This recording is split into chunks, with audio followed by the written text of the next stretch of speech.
What is up guys, it's Known Epidemic here, and today I'm bringing you Project Perspective episode 1. Before I start getting into the episode, I want to explain what this is all about. Basically, back in Black Ops 1, I had started Black Ops 101, which was a series I give you guys my insight, and I give you a lot of helpful tips every episode. I cover each map individually, and with this I'm going to start with Prison Break. I start with a range of different things, the best opening routes, the best class setup for the map, and many other great tips. So be sure to watch and remember to subscribe if you did enjoy, and as always please leave a like if you did enjoy it also. This really means a lot to me guys, and I have put a tremendous amount of effort in. It's took me all day yesterday and all day today with the editing. But first we are going to cover danger zones and spawns. Basically with this I show you first the danger spawns. There's going to be 3 different sections in the map. There's going to be blue, there's going to be red, and there's going to be green. The red is the high danger zones, the blue is the medium danger zones, and finally we have the green zones, which is the low danger zone. So as you can see here, bottom left, it gives you a little chart of what I just said, and the danger zones is clearly shown on the map. Basically the red zones is where you will see most of the action in the maps, and the blue zones are basically where you can run around. You can't worry too much about people sneaking up behind you, but you still have to be on your guard. And the low danger zones are where you can run around freely, not have to worry too much about people sneaking up on you. In terms of the spawns, we have covered most of these spawns.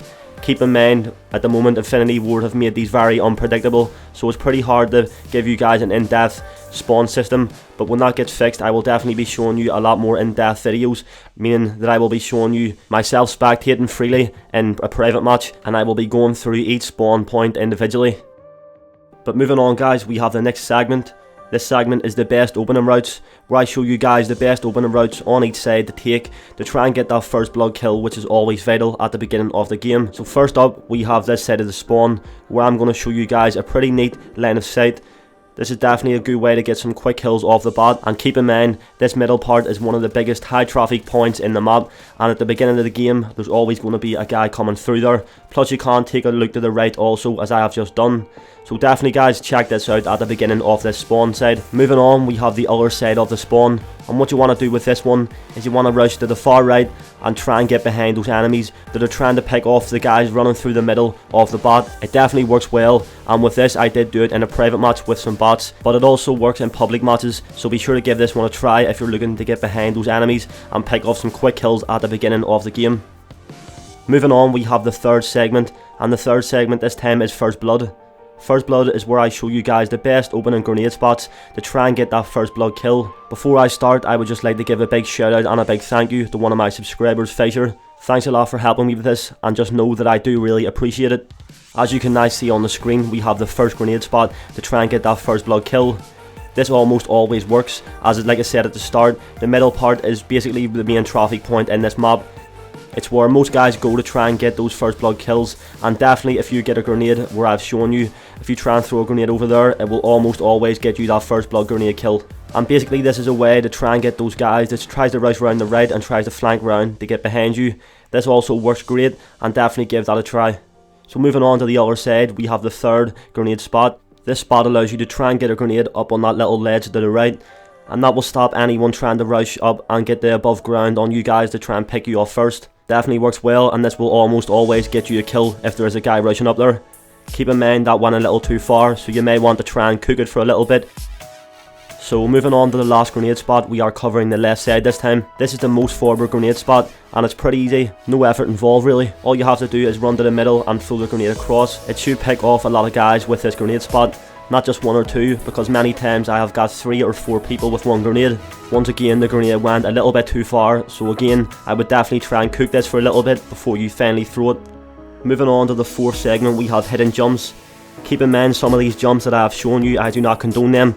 I am simply showing you guys these to try and make you more aware to be sure to look out for those campers in these spots, and more importantly I hope to make Infinity Ward more aware of these bullshit spots that they do need to patch.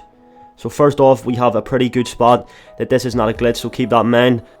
A lot of bad players have a pretty hard time getting kills, and with these kinds of spots, this enables them to get behind cover and kill better players who may not have known that these guys were in this spot, or that spot was even possible to get into in the first place.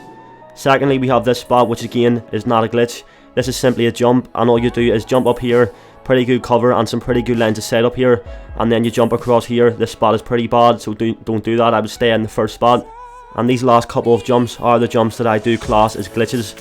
I do really feel that Infinity Ward should patch these and listen to their fans more and more, because I have seen this time and time again, not only on this map but many maps. I've saw people under the map and that kind of shit. It's not something I want to see in a game that's supposedly perfect, and this game has a lot of potential, but with Infinity Ward patching these types of jumps, I feel as if it would go a lot better, it would run a lot smoother, and I wouldn't have to worry about people taking me out from spots I don't even know about. So let me know guys what you think of that. Do you think that Infinity Ward should patch this, or do you think it's not really anything to worry about? I personally don't really see how you would see it that way, but if you do, feel free by all means, that's up to you, it is your opinion. Moving on to the 5th segment, we have the best class setup. Basically with this, I will show you my favourite class setup for each map that I decide to cover. If it's smaller maps like Prison Break or Tremor, I will most likely be running those SMGs, and in terms of the bigger maps, I will definitely be running something like an assault rifle. So with Prison Break, the class that I'm almost always rocking is the M Tower with a red dot sight and foregrip, 2 very good attachments with a very good gun, so be sure to check these out. Until a couple of days ago, I was completely oblivious to how good the M Tower actually was, so if you guys are one of those people that does not understand how powerful this gun actually is, give it a try and let me know what you think of it. Moving on to the perks, we have Ready Up, Marathon, Steady Aim, Quick Draw, Takedown and Focus. A great perk setup that works extremely well with this gun. And the assault package I am rocking is SACOM, the IMS and the Trinity rocket. In this setup, as you can just see right now, I ended up switching the SACOM out for the Battle Hound, and with that, it definitely works extremely well also if you want to try and go for those bigger kill streaks and try and get a lot more kills, so keep that in mind also. Moving on to the 6th and final segment, we have the bonus clip.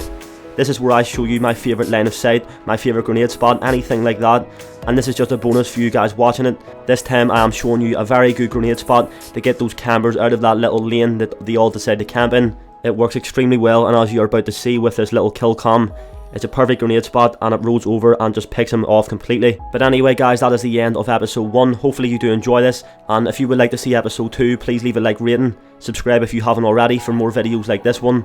And as always, I hope you have a great and safe day. I do really appreciate your support and it means a lot. So thanks again guys, have a great and safe day and peace.